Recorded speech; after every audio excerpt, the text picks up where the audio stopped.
In front of me is POCO M7 Pro, and today I would like to show you how you can add emergency numbers.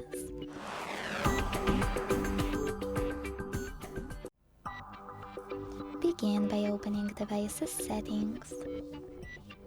Then scroll down to hit Safety and Emergency over here. Now it's time to tap on Emergency Contacts and tap on Add Contact over here.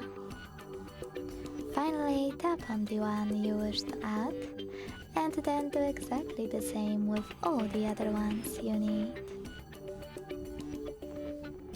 Now hit Reorder at the top right corner, and if you wish to change placement of your contacts on the list, hold one of them and drag it to the proper place.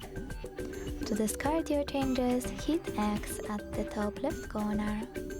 To save them, hit Save at the top right one. To delete any contact from your list, use this icon next to it. Then confirm your choice in the pop-up. Thanks so much for watching. If you enjoyed this video, don't forget to leave a like, comment and subscribe. Bye!